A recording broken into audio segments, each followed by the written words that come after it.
Hello, welcome to Book Talk. At Book Talk, we get to have authors come and tell us about their books. And always, we are having great authors with great books. And today, it's no exception.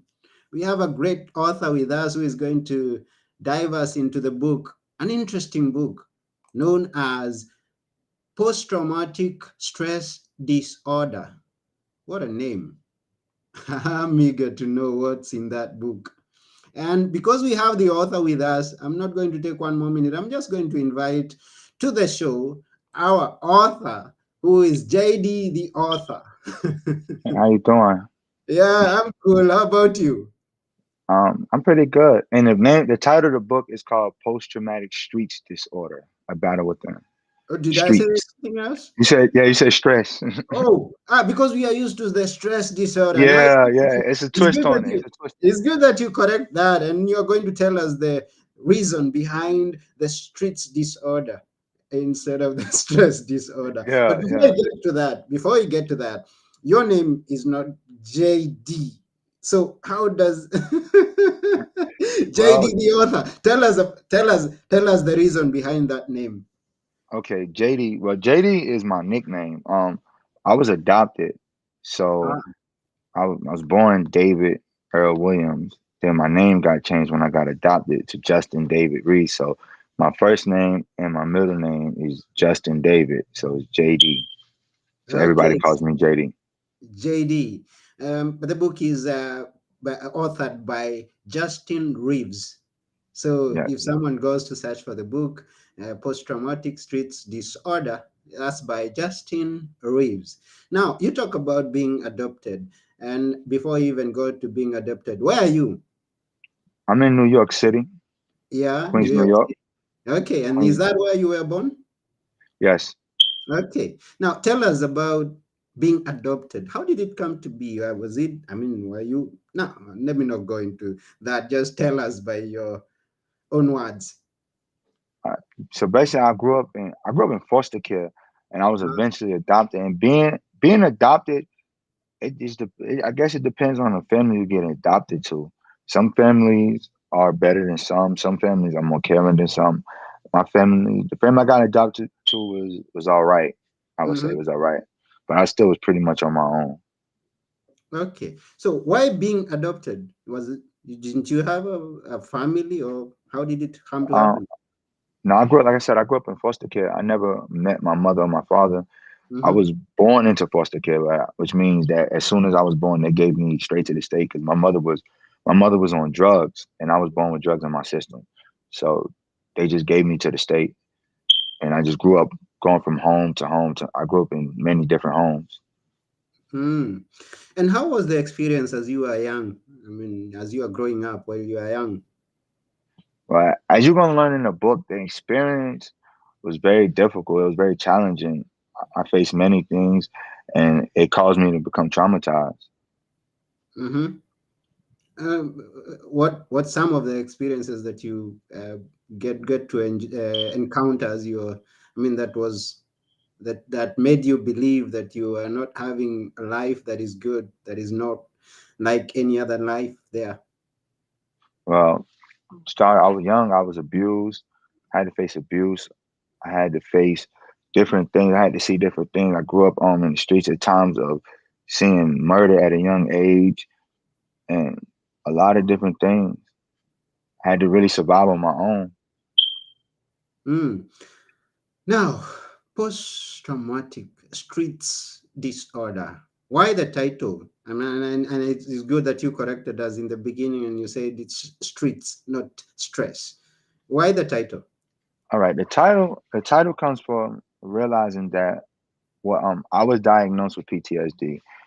Um, and usually people that go in the military, they also diagnosed with that.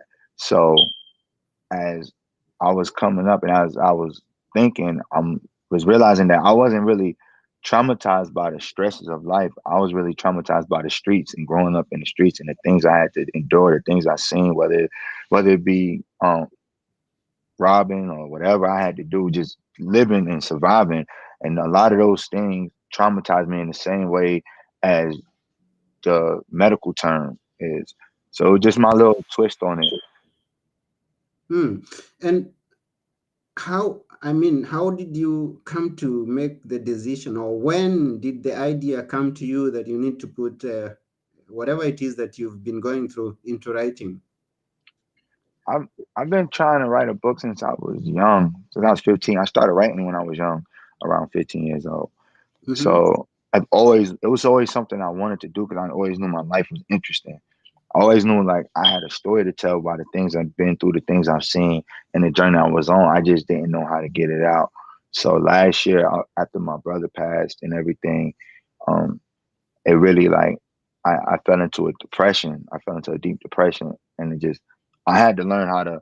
I had to hone in on something. And writing was really the only thing I had that just really was my escape, was my go to. So I just put it all on paper. I put my Hmm. whole heart on paper. Hmm. And did you only have a brother, or how many? That's your blood brother, as we No, have. that's not my blood brother. That was technically my best friend, but all right, in the streets, when you grow up in the streets, you become close to people and you build bonds with people, and those become your brothers. Like me, I don't know none of my real family. I don't know not one of my blood relatives except my children. Mm-hmm. So growing up, it'll be people that I get real close to, and they become my brothers. Oh yeah, we are all Yeah. brothers. We are all brothers. And when you go through life with someone who is undergoing the same challenges that you're facing, now you get to grow closer and closer. So I can feel you on that.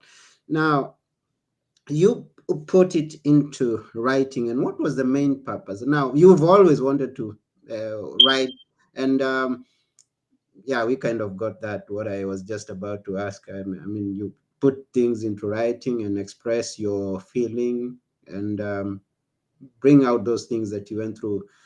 And how was it through the process of writing?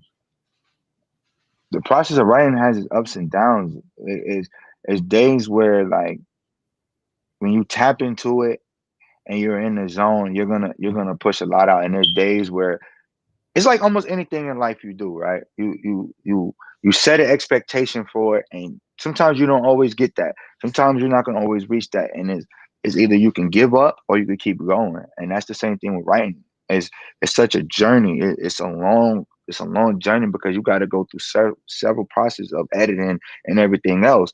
So as you're going through this journey, there's times where you do feel like giving up. There's times where you like, can I really do this? You start to get doubt in the things you're right. You start to get doubt in yourself.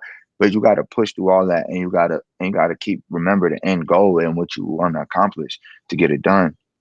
Hmm. And some of the experiences that, like I expect, we are going to find in the book are well shared with people so that people can not only learn what you went through, but also draw lessons from the things that you went through. Now, I would be curious to know what things are in the book. You have that story of where you were born without knowing your parents. Do we have that in the book? Yes, you got that in the book. You got a story about the first time I seen murder. You got the you got stories of me times I almost committed suicide. It dives into a lot of things and also shows you a cycle of life and how like all right, my first sentence in the first chapter says in kindergarten or first grade, nobody ever wanted to say they wanted to be a killer. Nobody ever wanted to say they wanted to be a murderer. It's just the way life's put us on a journey. So you're gonna see how life put me on this journey and how I overcame things. Like, Mm-hmm. because we don't get to choose our environment. We don't. Our parents live in an environment before we get here. So whatever environment we're in, and then most of us we become products of that environment and the things that environment brings. We tap into those things. So those are kids that's in nicer neighborhoods.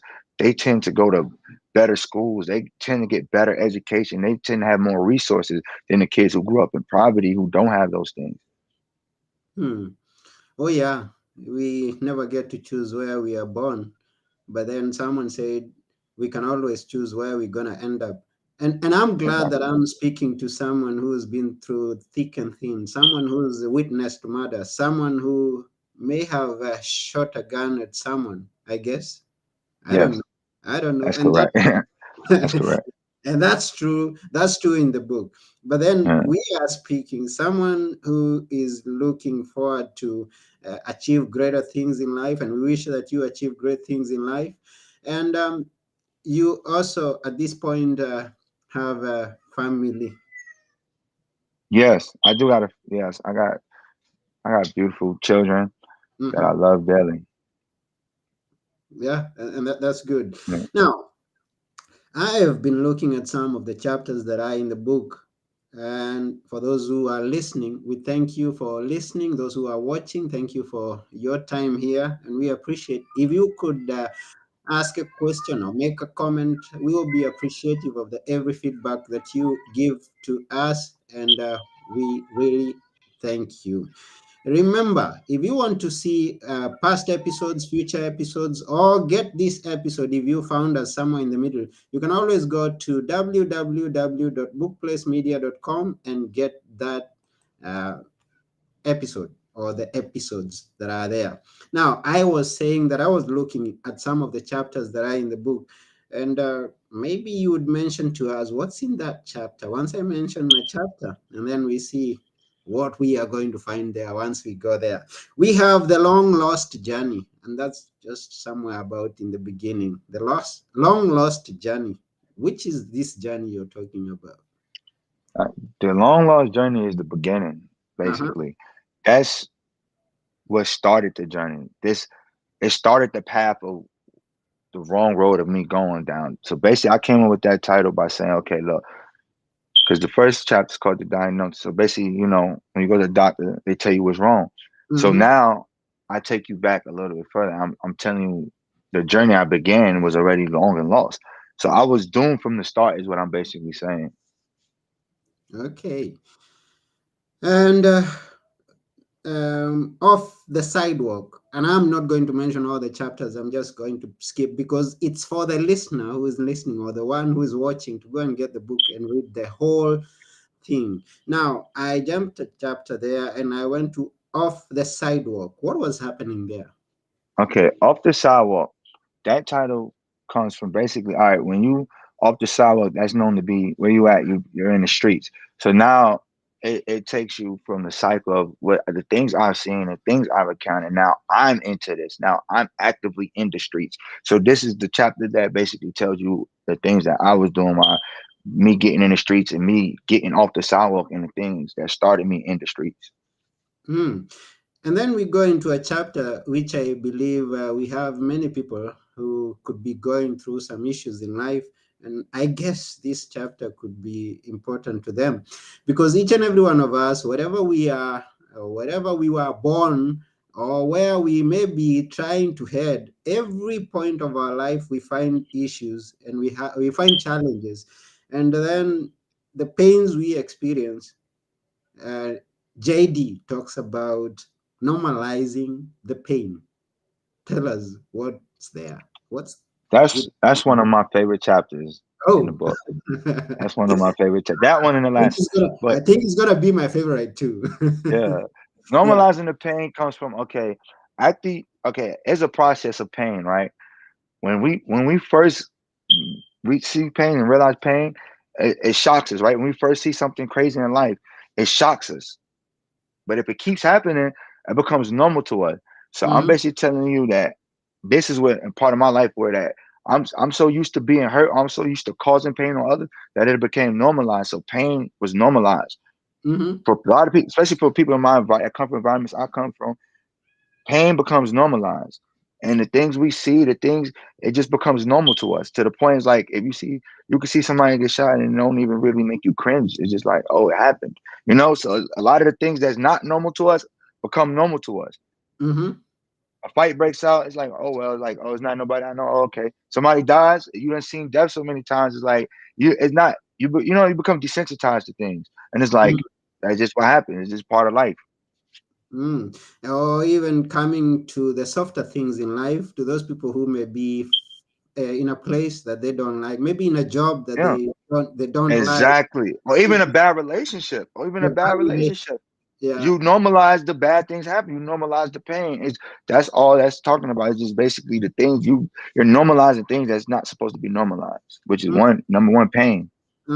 And then it comes to that point in life where you have got to make a change. You've got to take some action. What was that turning point for you that you stopped normalizing the pain? That and you The said, turn "No, enough is enough. I'm going to move up." Or something happened in your life, and maybe made you see life in a different perspective. Well, I started having kids at 17, so I've always wanted to see the two sides of life. But my real change came last year for me. That was when the real change from like was like I got to do better. It's when I was just in bed and I couldn't move. Like I said, I went through one of the worst depressions of my life. Like, yeah, I'm used to having friends that I've been to a lot of funerals and stuff, but losing somebody that close to me, like that was dead to my heart, had taken that loss right there was one of the hardest things. So the sun would be up. It didn't even feel like the sun was. I didn't even feel the rays of the sun in the morning. So it just came to a point where I was crying. I was crying. I would vent and I would just vent and I would just vent. But eventually, it's the vent. I'm starting to talk to myself and I'm starting to hear the things I was saying. So it was like, I got to make a change. I want more for. I definitely want more for my kids. I want more for myself. And the only person that's going to change it is me. There's nobody else. There's nobody going to come with a cape and save me. I have to do it. I have to put the work in and I have to change. Hmm. Yeah, and then what happened from there? I mean, did you maybe go into uh, some? Therapy. I took therapy. I did some therapy. Like I said, I began writing. And I just I started worrying about the things I could control. I started taking aspects of my life back where I could control. Like I wasn't worried about what other people were doing. I was just worried about my goals and my children and my children. That was it. And writing. And my goal was to write a book. So I became tunnel vision, where it's like I didn't want to see nothing else. I couldn't see nothing else because if I look left or look right, I'm gonna see all the bad around me. So I just became tunnel vision. I kept my vision going forward on the things I wanted to do and the things I wanted to get accomplished and the things I needed to do. And at this point, maybe I would want to ask, what are you into? What do you have a career that you're pursuing? Are you in active Uh, employment? Do you have a business or? Yeah, I have a book publishing company called Visionary King Publishing. I've also been doing motivational speaking, so I also speak to the people. That's so beautiful.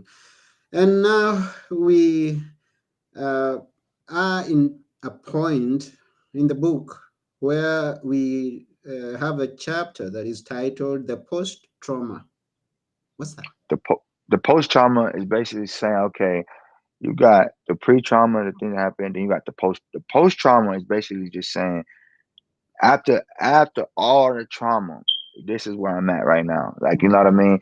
That's towards the end of the book. So now, like I said, the book is going to take you on a cycle. So Mm-hmm. like you're gonna go through a cycle. And a lot of the stuff I wrote, I also did it for a lot of people because a lot of people judge what they don't know. A lot of people judge people that come from these backgrounds and don't understand that a lot of people, if they had a better option or a different choice, they wouldn't be in these circumstances, they wouldn't be in these situations. But the environment put them in a situation. So the post trauma is like, okay, this is what I went through, and now I'm showing you what I'm doing to heal and things like that. And is some of these things that we are doing right now, sharing the book and the lessons in the book, and you choose a path at this point where you are giving back to the society, somewhere that you want your words to bring change to some individual who is going through some challenges, I guess. Now, but you still have a battle within. Was that before, or do you still have that battle? And that's a chapter for Now, those I'm listening. still see this the cool thing about it because I'm still dealing with it. Like the battle within is to say, all right, because now we know we're traumatized. A lot of people most people that come from these environments that have been through something, whether it's an abuse, but you're traumatized, right? So it's always the battle of when you want to do more, but the things, can you do more? It's like I came from here and this is all I know. This is all the things I've seen is all I know. So you want to do more, you want to do better, but it's about believing in yourself. Can you be that? Can you be what other people see me as? So it was a point where people seen more in me than I seen in myself. There's people that seen me in a light I didn't see myself in. So it's a battle. It's everyday battle to overcome. It's a journey. It's a that the me with my mental health, with my fitness, with my health, and just getting all these things right. It's a battle within to fix me because it's a battle of me versus me at the end of the day, right? I'm not battling nobody else. I'm not going against Joe Blow. I'm not trying to keep up with the Johnson. It's a battle of me versus me, and that's the only way to conquer that is to be the best version of me and to better myself as me. So it's a battle, and to let go of all the things and overcome this. Hmm. Oh yeah, is all about what we are doing today. That is going to influence what we are going to become tomorrow. It's not where you are coming from. You may be from the streets. You may be from some Exactly. village somewhere in the jungles. Exactly. It's all a struggle. It's all a Yeah. struggle. Life is a struggle. This is not just, and don't think I just wrote this book for people in the streets. This is for people to understand, and hopefully we could get a healing process going. Like to understand. Like I've had people reach out for me from Kansas to tell me what this book they've never been in the streets and tell me what how this book inspired them. So this book is not just for people who's been in the streets. It's for people to help understand because they may have somebody going through. You may be battling an addiction. You may be battling something that's hard to get over. So it's not, like I said, it's not just for people in the streets. This is just my journey to tell you how I deal with my healing process to help you heal. Hmm. And that's very good. And some of the lessons that you learned, maybe from the things that you share from the book, what are some of the lessons that you know that the author is, I mean, or the reader is going to get from you, the author? One of the most important lessons: don't make excuses. Okay. When you start with an excuse, you already failed yourself. So that's the number one lesson you're gonna learn. That I never made an excuse. I never felt sorry for myself for nothing I went through. Anything I went through, I've always took responsibility for all my wrongdoings or whatever I did. So, I'm not gonna make excuses. I don't feel sorry for myself. I didn't been homeless. I didn't slept outside. I didn't been through all these things. But I always look at me at the end of the day. What could I do different? What am I doing? What am I not doing? So that's the number one thing you're gonna take away from this. Hmm. Wow, that's cool. And at this point, I want to encourage you to keep moving, and thank you for writing the book. And I have seen very many people who have come from a point that you're coming from. Some people who do not know their father or mother. Some people who are Hmm. like one famous motivational speaker says, "I was born in an abandoned building." In you know the Yeah. story I'm talking about. Yeah. Yeah. Yeah, is known as Les Brown and many other people that Hmm. don't look at where they are coming from, but they do what they have to do right now in order that they may change their future. And this is to Yeah. everyone who's listening. You've heard that. And so once you also get to read the book, it's a choice you make.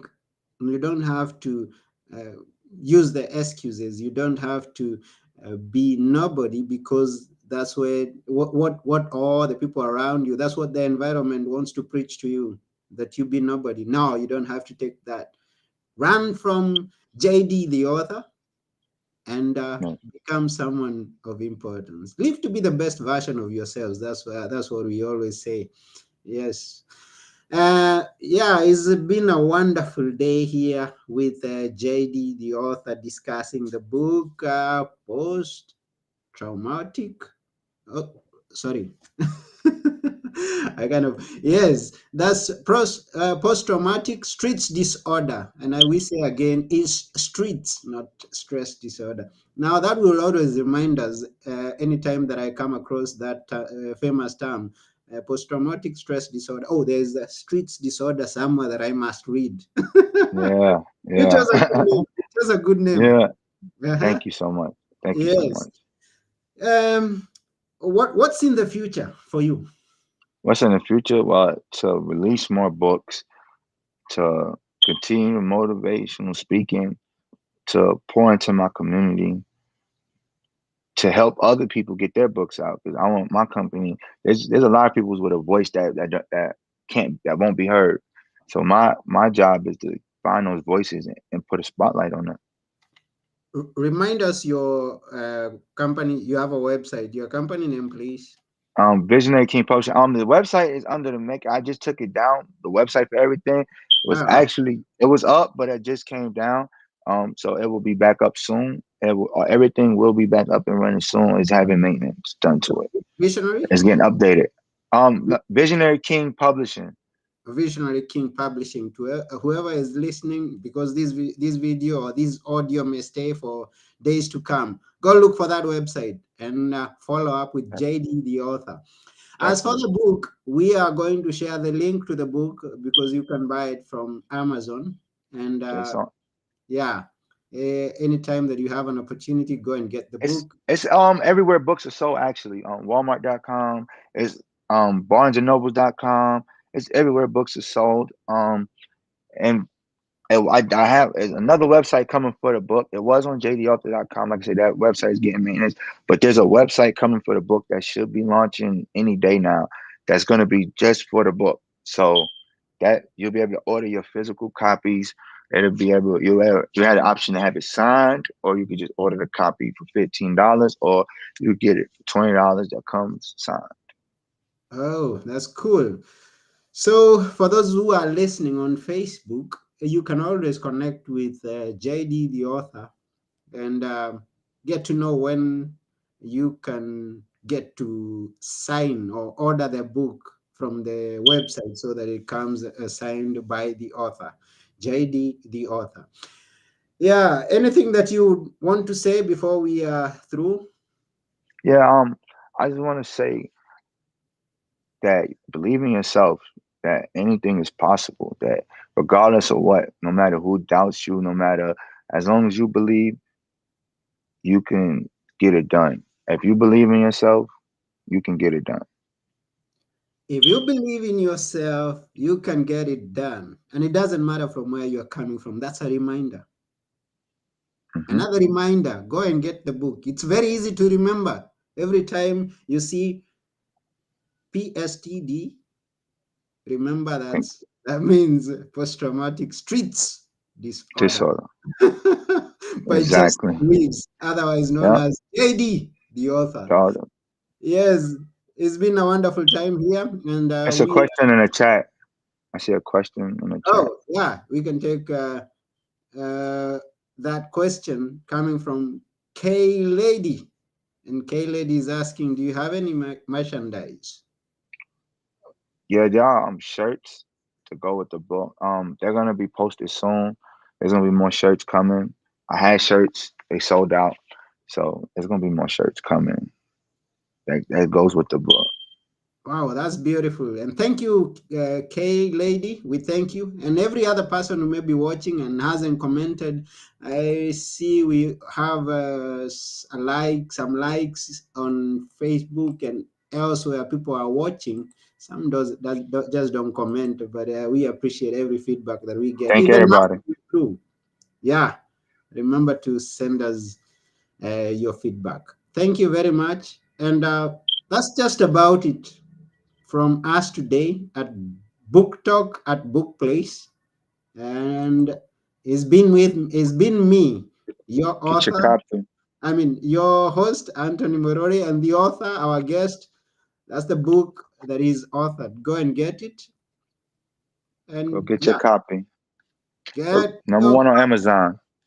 get your copy. Get your copy. So that's just about it for today.